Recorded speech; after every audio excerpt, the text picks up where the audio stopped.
जय जिनेन्द्र। मंगलाचरण। नमो अरिहंताणं, नमो सिद्धाणं, नमो आयर्याणं, नमो उवझायाणं, नमो लोये सवसाहुणम्। द्रव्य गुण पर्याय का जो नित हो विज्ञान, शीघ्र लहे सम्यक पद, पावे पद निर्वाण, पावे पद निर्वाण। लघु जैन सिद्धांत प्रवेशिका, जो जैन दर्शन की क ख ग है, जैन दर्शन की एबीसीडी है, ऐसी लघु जैन सिद्धांत प्रवेशिका वो चल रही है हमारी। कितने प्रश्न हो गए थे? अच्छा, अभावों की चर्चा चल रही थी हमारी, है ना। प्रश्न नंबर 117, अभाव किसे कहते हैं। यहां से हम पढ़ते हैं। सुषमा जी पढ़िए 100, प्रश्न नंबर 117 से। अभाव किसे कहते हैं? एक पदार्थ में दूसरे पदार्थ के न होने को अभाव कहते हैं। अभाव के कितने भेद हैं? अभाव के 4 भेद हैं। प्रागभाव, प्रध्वंसा प्रध्वंसाभाव, अन्योन्याभाव और अत्यंताभाव। रे प्राग भाव किसे कहते हैं? एक द्रव्य की वर्तमान पर्याय का उसी द्रव्य की पूर्व पर्याय में अभाव सो प्राग भाव है। इसे न माना जाए तो कार्य अनादि ठहरे। प्रध्वंसा भाव किसे कहते हैं? एक द्रव्य की वर्तमान पर्याय का उसी द्रव्य की आगामी पर्याय में अभाव सो प्रध्वंसा भाव है। इसे न माने जाए तो कार्य अनंत काल ठहरे। फिर है अन्योन्या भाव किसे कहते हैं? आंसर, एक पुद्गल द्रव्य की वर्तमान पर्याय का अन्य पुद्गल द्रव्य की वर्तमान पर्याय में अभाव अन्योन्या भाव है।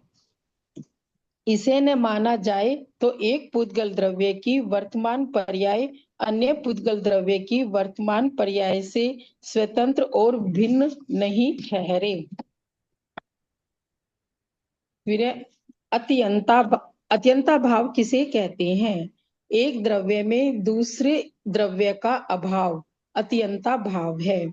इसे न माना जाए तो द्रव्य स्वतंत्र और भिन्न नहीं ठहरे। दिस आगे भी पढ़ना है क्या? हाँ, पढ़िए पढ़िए। इन 4 अभाव के समझने से क्या लाभ है? पहला, प्राग भाव। प्राग भाव से ऐसा समझना चाहिए कि अनादिकाल से किसी जीव ने अज्ञान मिथ्यात्वादी दोष किए हो, धर्म कभी नहीं किया हो, तो भी वह जीव नए पुरुषार्थ से धर्म कर सकता है, क्योंकि वर्तमान पर्याय यानी अवस्था का पूर्व पर्याय में अभाव है। दूसरा, प्रध्वंसाभाव से ऐसा समझना चाहिए कि किसी जीव ने वर्तमान अवस्था में धर्म न किया हो, तो भी वह जीव उस अधर्म दशा का तुरंत व्यय यानी कि अभाव करके नए पुरुषार्थ से धर्म कर सकता है।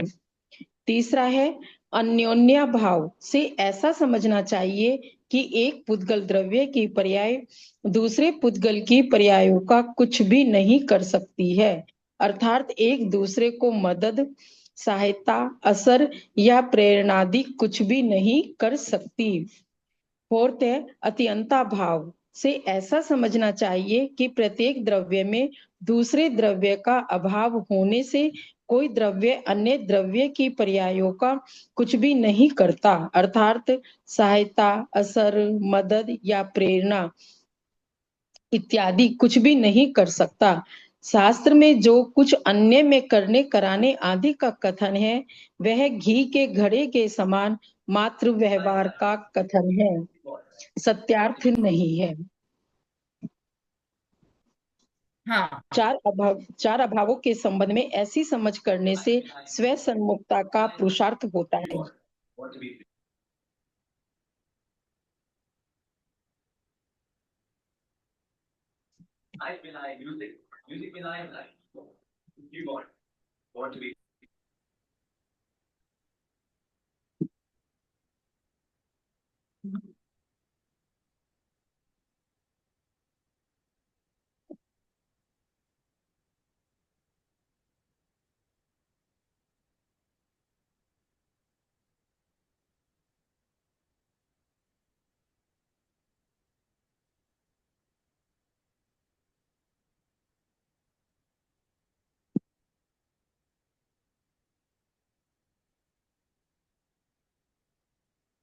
हाँ जी, चार अभावों की चर्चा चल रही है हमारी। पिछली कक्षा में भी यही चर्चा चली थी हमारी। अब इसके प्रश्न नंबर 122 तक तो चल गया था हमारा। प्रश्न हम्म। नंबर 123 चलने वाला है। तो एक बार ये पुनः हमने पढ़ ली है। प्राग भाव किसे कहते हैं? मतलब एक द्रव्य की वर्तमान पर्याय का उसी द्रव्य की पूर्व पर्याय में अभाव। मतलब अभी जो हम्म। वर्तमान में कार्य चल रहा है किसी द्रव्य का, वह पूर्व में उसका अभाव था।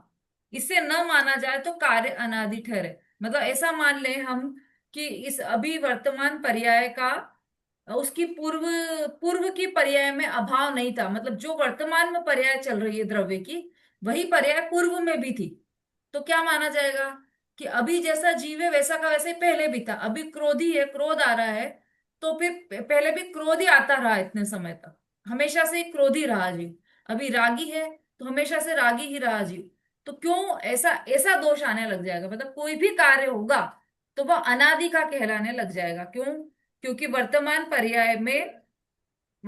पर्याय का उसी द्रव्य की आगामी पर्याय में अभाव है। यदि हम ऐसा नहीं मानेंगे तो बहुत सारे दोष आएंगे। इसी तरह से यदि प्रध्वंसा भाव को भी नहीं माने, वर्तमान पर्याय का आगामी पर्याय में, भविष्य की पर्याय में अभाव, यदि हम ऐसा नहीं मानेंगे तो क्या होगा कि कार्य अनंत अनंत ठहरेगा। जो कार्य अभी चल रहा है, वर्तमान के पर्याय में कार्य चल रहा है, वह आगामी अनंत काल तक चलता ही रहेगा। है ना? जैसे कि अभी हम पाठशाला में बैठे हैं, पाठशाला सुन रहे हैं, लघुजन सिद्धांत प्रवेशिका सुन रहे हैं। तो ये जो वर्तमान कार्य है वो अनंत काल के लिए ठहर, क्योंकि वर्तमान पर्याय का आगामी पर्याय में अभाव ही नहीं होगा। तो फिर ये कार्य कार्य चलता ही जाएगा, चलता ही जाएगा। ये पाठशाला चलती ही जाएगी, चलती ही जाएगी। ऐसा हो जाएगा। तो ये तो कभी होता नहीं है। क्यों नहीं होता है? क्योंकि प्रध्वंसा भाव है। भाव मतलब यहाँ पर भाव का अर्थ अभाव लगाना है।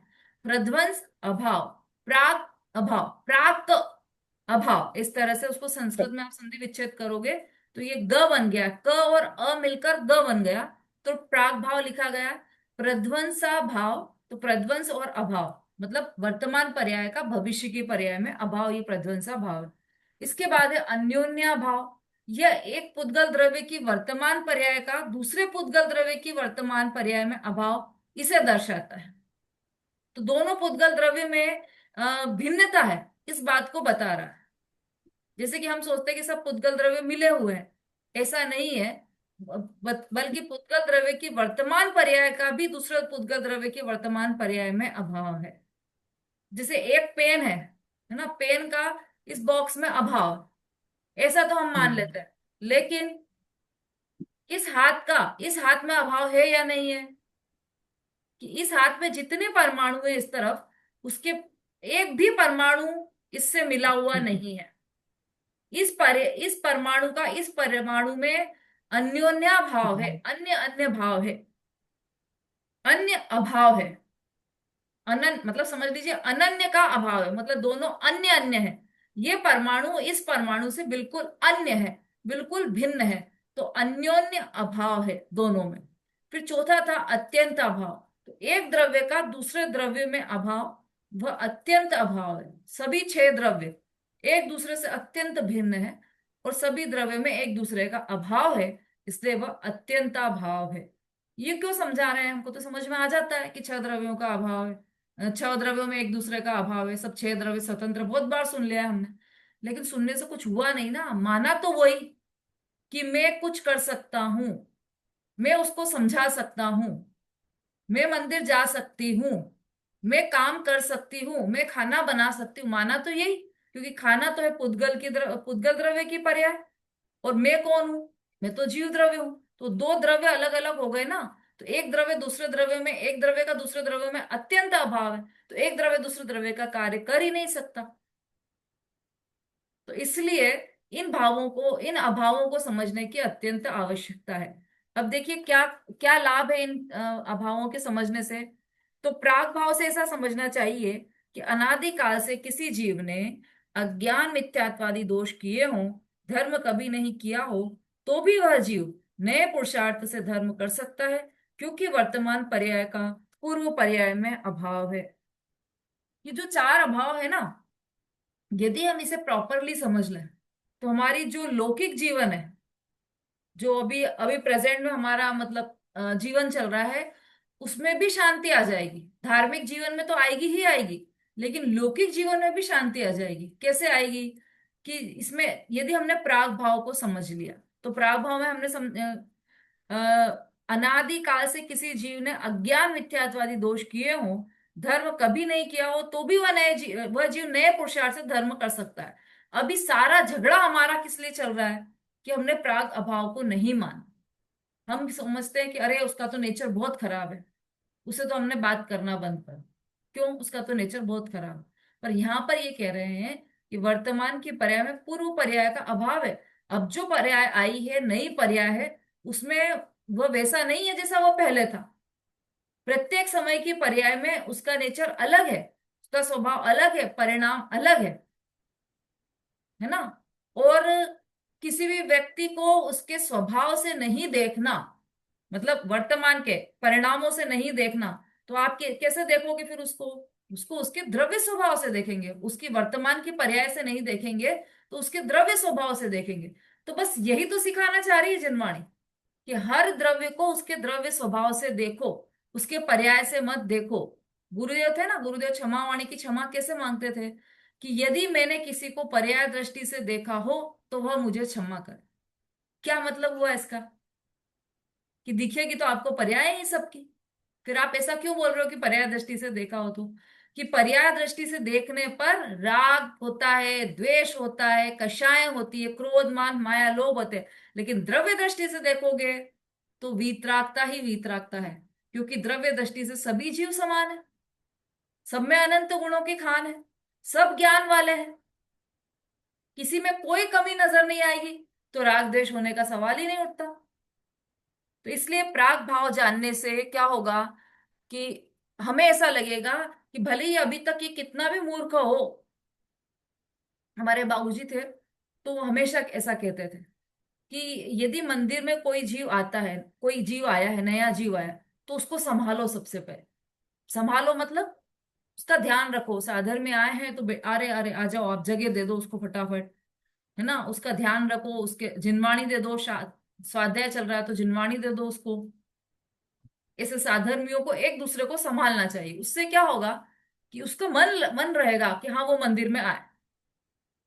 आते से ही हम उसको ऐसी टेढ़ी नजर से देखेंगे, अरे ये कौन आ गया, अरे ये तो कभी भी नहीं आते थे, आज ये कैसे आ गए।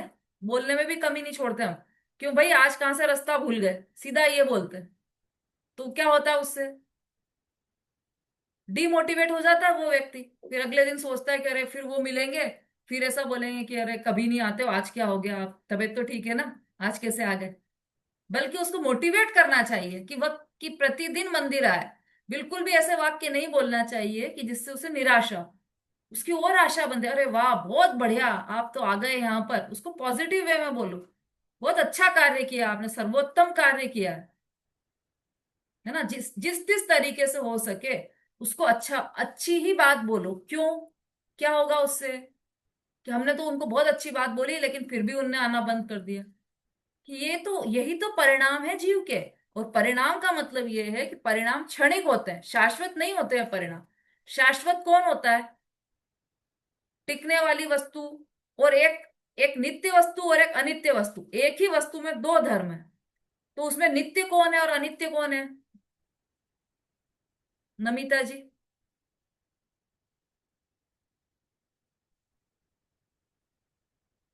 दीदी नित्य तो जो ध्रुवपना है उसका वो नित्य है। हम्म। और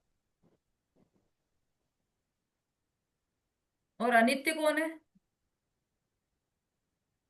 अनित्य जो व्यय हो रहा है पर्याय का, वो अनित्य है। हाँ, इसको सरल शब्दों में कहेंगे तो जो ध्रुव है वह नित्य है, और पर्याय उत्पाद व्यय वाली जो पर्याय है वह अनित्य है।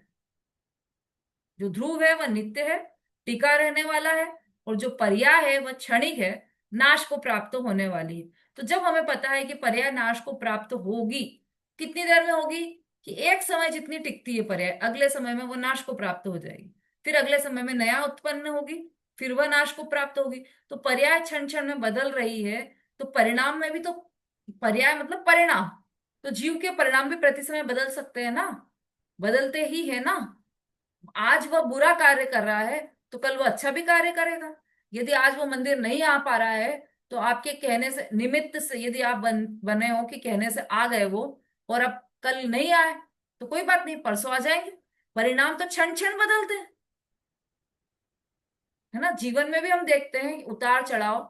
सामने देखते देखते ही जो व्यक्ति बिल्कुल गरीब था, उसके वक्त ने ऐसे करवट ली कि वो बिल्कुल हाइट पर पहुंच गया, और एकदम खूब अच्छी, खूब अमीर हो गया, खूब अ, धनवान हो गया। और जो व्यक्ति खूब धनवान था, हमारे देखते देखते ही ऐसे डाउनफॉल में आया कि सारा उसके मतलब बिजनेस खत्म हो गया, उस पर कर्जा चढ़ गया, और आज वो बहुत खराब स्थिति में है। तो ये उतार चढ़ाव जीवन में जिस तरह से आते हैं, उसी तरह से परिणाम भी प्रति समय, वो तो एक लंबे समय बाद दिखता है हमें, लेकिन परिणाम तो प्रति समय ही बदल रहे हैं। और हमने अंजन चोर का भी देखा ना उदाहरण,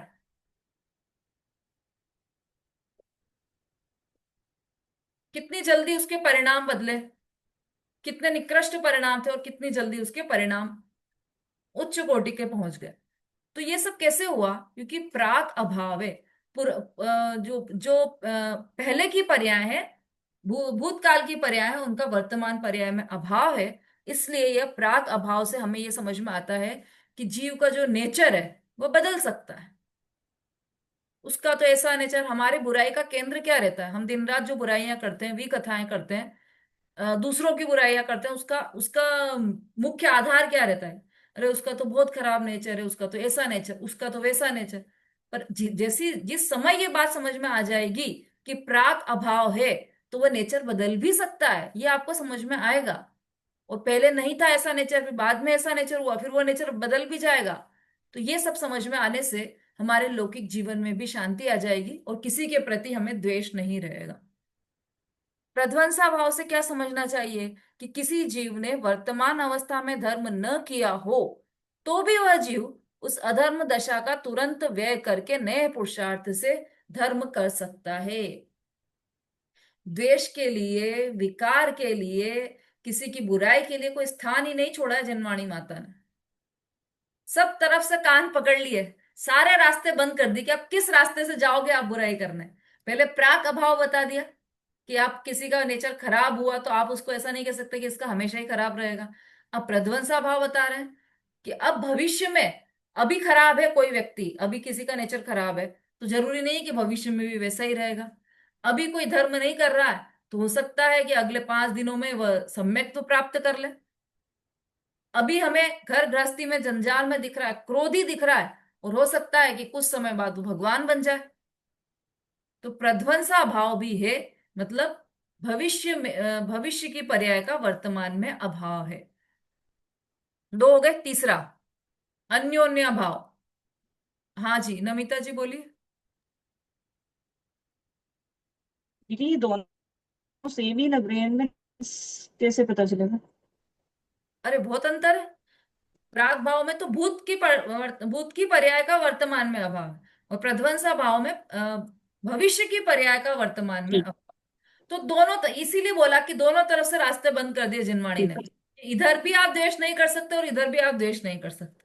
बची क्या? वर्तमान पर्याय। देखो, लौकिक में भी जो मोटिवेशनल स्पीकर होते हैं वो क्या कहते हैं? वर्तमान में जियो, भूत भूत के विचार छोड़ दो, भविष्य की चिंता मत करो, और वर्तमान में जियो। जिनवाणी माता भी यही करे, वर्तमान में जियो, वर्तमान में ही देखो, वर्तमान में वो व्यक्ति कैसा है उसको वर्तमान में देखो। यदि वो बुरा ठीक है। दिखाई दे रहा है, तो ये समझो कि वो आगे भविष्य में अच्छा भी हो सकता है। यदि वो अच्छा दिखाई दे रहा है, तो भी उसको, उसे वर्तमान की पर्याय जानो। हमें तो कैसे देखना है उसको, उसके स्वभाव से देखना है। ठीक है, चलिए। ये घुमा फिरा कर जिनवाणी माता हमें स्वभाव तक ही लाना चाहती है। और वो किस तरीके से ला रही है? पहले प्राग अभाव के माध्यम से, फिर प्रध्वंसा भाव के माध्यम से, अब देखिए अन्योन्य भाव। एक पुद्गल द्रव्य की पर्याय दूसरे पुद्गल की पर्यायों को कुछ भी नहीं कर सकती। एक दूसरे को मदद, सहायता, असर, प्रेरणा कुछ भी नहीं कर सकती। केवल पुद्गल द्रव्य का ही क्यों लिया? द्रव्य तो छह है ना। धर्म, अधर्म, आकाश, काल, ये भी तो है। जीव की बात तो कर दी, पुद्गल की भी बात कर दी। तो इन चारों को क्यों छोड़ दिया, केवल पुद्गल को ही क्यों लिया? क्योंकि सारी कर्तृत्व बुद्धि, सारी मिथ्या मान्यता, सारी उल्टी मान्यता इस पुद्गल द्रव्य के संबंध में ही जीव करता है। क्योंकि धर्म, अधर्म, आकाश, काल तो इसको दिखाई देते नहीं है। और जो दिखता है वो पुद्गल है। पुद्गल में ही प्रीति करके बैठा है कि मैं तो गोरा हूं, मैं तो काला हूं, मैं तो लंबा हूं, मैं तो पतला हूं। इस तरह से पुद्गल में ही अपनी प्रीति करता है। और पुद्गल, पुद्गल ही मैं हूं, ऐसा समझता है। ऐसा समझने के बाद क्या करता है वह? उसको परिणमन कराने की कोशिश करता है। ऐसा मान लिया कि ये जो शरीर है वो मेरा है, यही मैं हूं, ऐसा मान लिया। तो अब क्या करेंगे? उसको ठीक करने का उपाय करेंगे कि ऐसा कौन सा शैम्पू लगाएं, ऐसा कौन सा तेल लगाएं कि मेरे बाल लंबे हो जाएं। ऐसी कौन सी क्रीम लगाएं कि मेरी स्किन सॉफ्ट बनी रहे। ऐसा कौन सा पाउडर लगाएं कि जिससे कभी पसीना ही ना आए। ये चिंतन चलते हैं दिन रात, दिन रात। वो है ना, जिसके श्रृंगारों में मेरा यह महंगा जीवन घुल जाता, अत्यंत अशुचि जड़ काया से इस चेतन का कैसा नाता। पूरा जीवन घुलता जा रहा है सिर्फ शरीर की सार संभाल में। मैं हेल्थी हेल्दी कैसे रहूं? उसके लिए मुझे सुबह उठना है, जिम जाना है, मुझे योगा करना है ना। ये सब चिंतन चलते हैं हमारे। जबकि यहां पर क्या कह रहे हैं? एक पुद्गल द्रव्य की वर्तमान पर्याय का दूसरे पुद्गल द्रव्य की वर्तमान पर्याय में अभाव, मतलब आप कर ही नहीं सकते। आप चाहो तो भी आप हेल्थ नहीं बना सकते, और आप चाहो तो आप हेल्थ बिगाड़ भी नहीं सकते। दोनों बातें हैं। कितना भी चाह लो, लेकिन आपकी जैसी हेल्थ होना होगी वैसे होगी। ये तो आपको सबको अनुभूत है बात, कि हम तो बहुत जिम जाते हैं, हमने तो बहुत एक्सरसाइज की, लेकिन हम क्या करें, वेट ही कम नहीं होता। इसका मतलब आपके करने से नहीं हुआ ना। और फिर सहेली को देखते हैं कि अरे ये तो कितना खाती है, इसके साथ शादी में जाओ तो देखो कितना सारा है, इसने मीठा भी इतना सारा खा लिया, ये भी खा लिया, लेकिन इसका तो वेट ही नहीं बढ़ता है ना। तो वो, तो उससे क्या समझ में आया कि आपके करने से न तो मोटे हो रहे हो आप, न आपके करने से पतले हो रहे हो। जब जिसका जैसा, जिस पुद्गल का जैसा परिणमन होना होता है वैसा ही होता है। यहां तक कि अच्छा, आप तो भाव भाव ही कि हम तो विकल्प ही कर सकते हैं बस, हम करते तो नहीं ना पुद्गल का। लेकिन पुद्गल भी पुद्गल का कुछ नहीं कर सकता। यहां पर तो ये बता रहे हैं, अन्योन्या भाव। एक पुद्गल द्रव्य दूसरे पुद्गल द्रव्य का कुछ नहीं कर सकता। ट्रेडमिल पर चलने से वेट कम नहीं होगा, क्योंकि उसने ट्रेडमिल ने आपके शरीर को छुआ भी नहीं है। एक पुद्गल द्रव्य, अभी अब समय सार पढ़ोगे तो उसमें स्पष्ट लिखा है, एक द्रव्य दूसरे द्रव्य को अड़ता भी नहीं है, स्पर्श भी नहीं करता,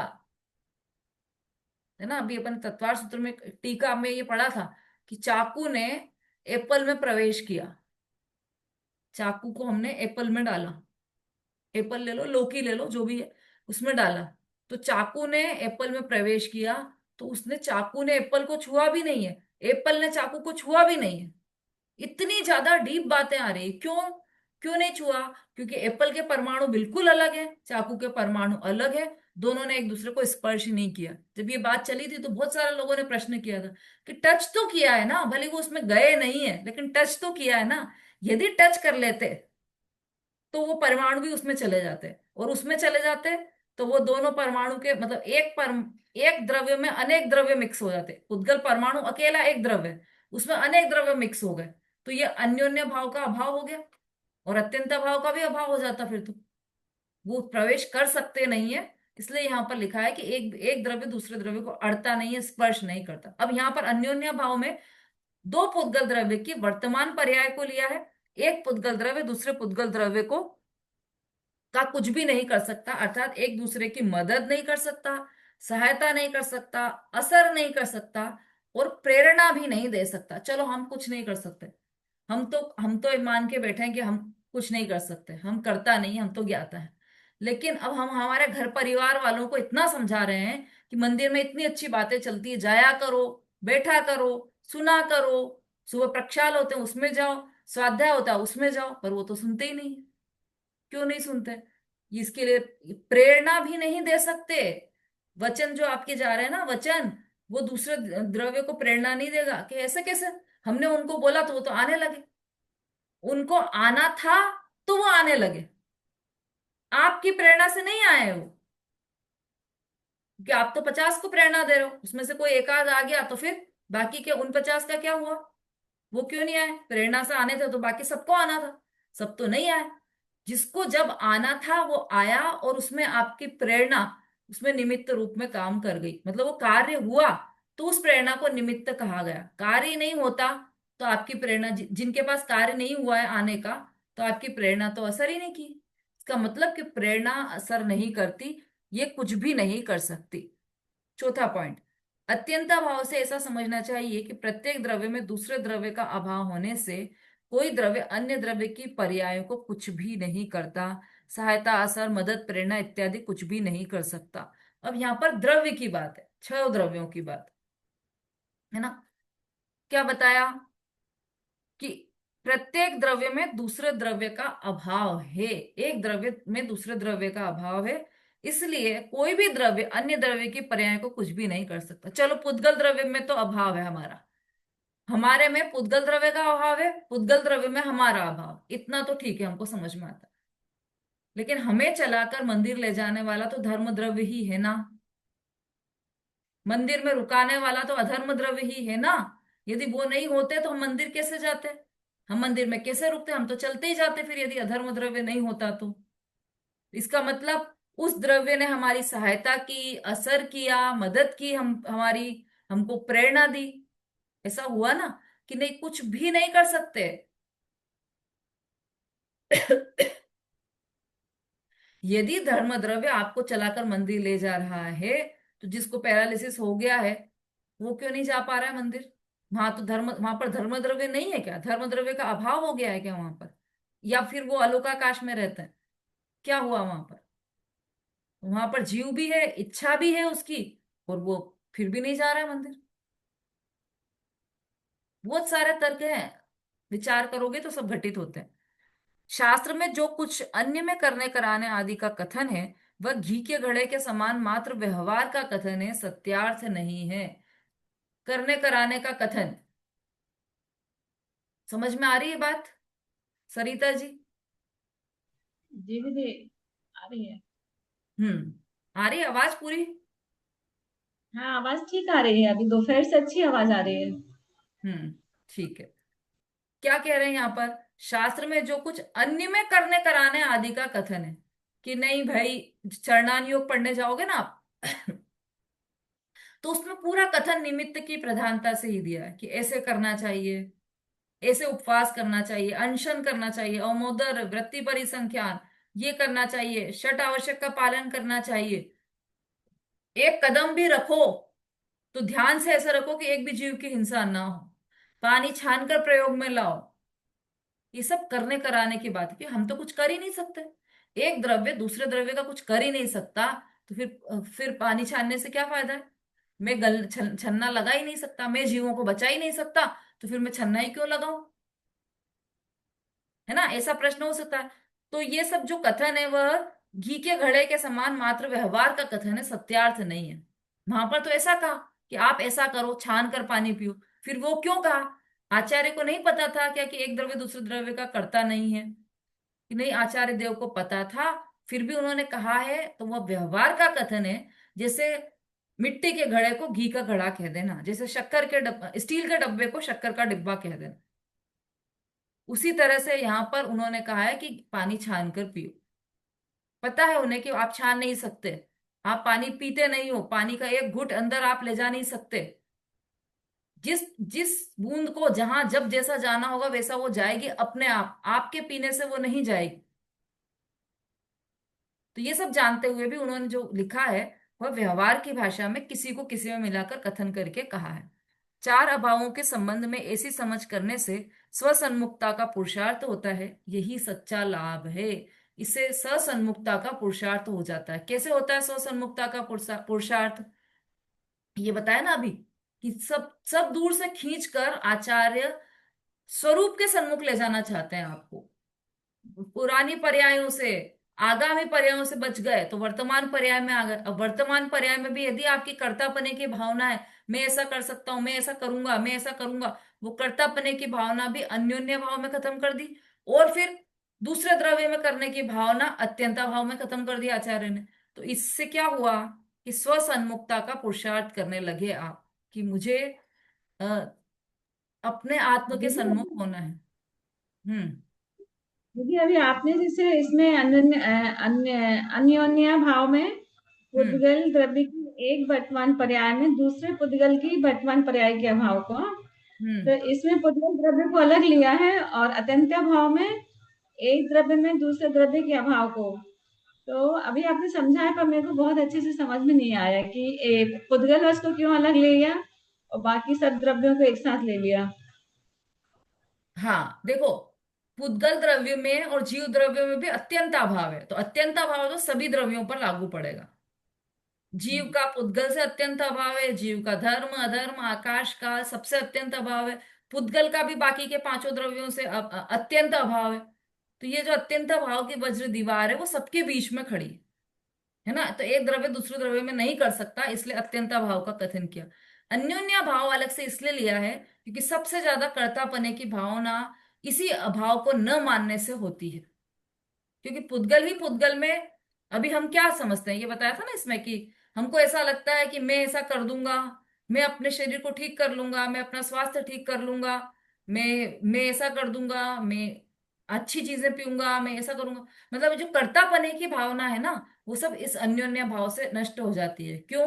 क्योंकि जीव, ये तो स्पष्ट दिखाई देता है कि जीव तो मैं हूं, तो वो तो दिखाई नहीं दे रहा है। अब जो दिखाई दे रहा है वो शरीर है, और वो क्या है? पुद्गल द्रव्य है। शरीर कौन सा द्रव्य है? उद्गल द्रव्य। और करने जाना कि एक मैं पेन उठा सकता हूं, ऐसा कि मैं पेन उठा रहा हूं, ऐसा ऐसा जो कर्तापने का बोझ सिर पे लिया है ना, वो बोझ छूट जाएगा अन्योन्या भाव के समझने से। कैसे? मैं पेन उठा ही नहीं सकता, क्योंकि ये तो मतलब मेरा शरीर भी पेन नहीं उठा रहा है। उस पेन को जब उठना था तभी वो उठा है। मेरा शरीर क्या, ये जो परमाणु है, उंगलियों के परमाणु, उन्होंने इस पेन को टच नहीं किया है, उन्होंने इस पेन को उठाया नहीं है। इतना एक एक द्रव्य की स्वतंत्रता का आभास करा दिया इसमें अन्योन्य भाव। मतलब एक एक परमाणु की स्वतंत्रता का आभास करवाया। परमाणु परमाणु स्वतंत्र है, जब जिस परमाणु को जैसा परिणमित होना होगा तब वह वैसा ही परिणमित होगा। किसी के परिणामाने से वह परिणमित नहीं होगा। चाहे उसको परिणमाने के लिए इंद्र, नरेंद्र, अमींद्र, यहाँ तक कि जिनेंद्र भी स्वयं उतर कर आ जाएं, तब भी वो उस एक पुद्गल परमाणु को नहीं परिणमा सकते। इतनी स्वतंत्रता है एक एक परमाणु की, एक एक द्रव्य की।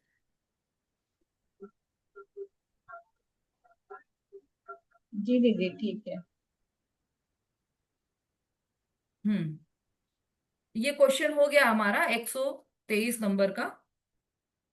अब 124 नंबर का प्रश्न, रेणु जी पढ़िए।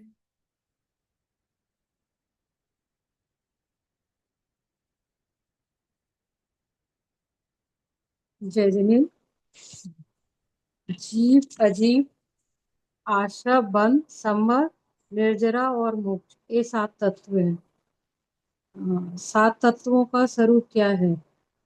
जीव अर्थात आत्मा। जीव सदा ज्ञाता स्वरूप पर से भिन्न और त्रिकाली स्थायी पदार्थ है। आगे भी अजीब, जिसमें चेतना या ज्ञातृत्व नहीं होता, उसे अजीब कहते हैं। ऐसे द्रव्य 5 हैं। उनमें से धर्म अधर्म आकाश और काल, ये 4 हैं, द्रव्य अरूपी हैं, और उद्गल द्रव्य रूपी है। इस पर रस गंध भर से सहित है। आश्रय, जीव की सुवासो भाव में विकारी अवस्था को भावाश्रय कहते हैं, और उस समय कार्य योग्य नवीन रजकणों का स्वयं स्वतः आत्मा के साथ एक क्षेत्र का रूप में आगमन होना द्रव्य आश्रव है। इसमें जीव की अशुद्ध पर्याय निमित्त मात्र है। बंध आत्मा का अज्ञान, राग देश पुण्य पाप रूप विभावों में रूप जाना भावबंध है। उस समय कार्य योग कर्म पुद्गलों योग्य, का स्वयं कर्म योग्य। कर्म योग्य पुद्गलों का स्वयं स्वतः जीव के साथ एक क्षेत्र वहां रूप बांधना द्रव्य बंध है। इसमें जीव की अशुद्ध पर्याय निमित्त मात्र है। पुण्य पाप भी आश्रव व बंध के ही भेद है। पुण्य दया दान भक्ति पूजा व्रत इत्यादि शुभ भाव जीव की पर्याय में होते हैं। ये अरूपी अशुद्ध भाव पुण्य है। और उस समय कार्य योग परमाणुओं का समूह स्वयं स्वतः एक क्षेत्रवाह रूप